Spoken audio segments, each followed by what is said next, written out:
সালাম আলাইকুম। ওয়ালাইকুম আসসালাম। ভালো আছেন তো? আলহামদুলিল্লাহ। একটা জিনিস আপনাকে জানাতে চাচ্ছি। কি যে মনে করেন, না, বলেন। এটা হচ্ছে আমরা অনেক জনে এইভাবেই সালাম দেই। হুম। সালাম আলাইকুম। আসলে সালাম আলাইকুম অর্থটা হচ্ছে যে তুমি মরো।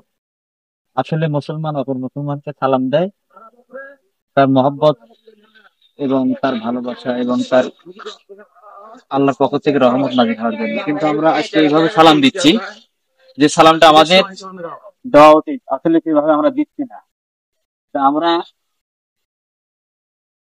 সালাম দেবো এইভাবে, আসসালামু আলাইকুম ওয়া রাহমাতুল্লাহ। তখন আল্লাহর পক্ষ থেকে শান্তি রহমত বর্ষিত হবে। আর যখন বলবো সালাম আলাইকুম, তখন আমাদের কাছে কি হবে? মৃত্যু কামনা করা হবে। ইনশাল্লাহ আমরা এইভাবে সালাম দেবো। ঠিক আছে ভাই? মন খারাপ করলেন ভাই? না, না। আচ্ছা।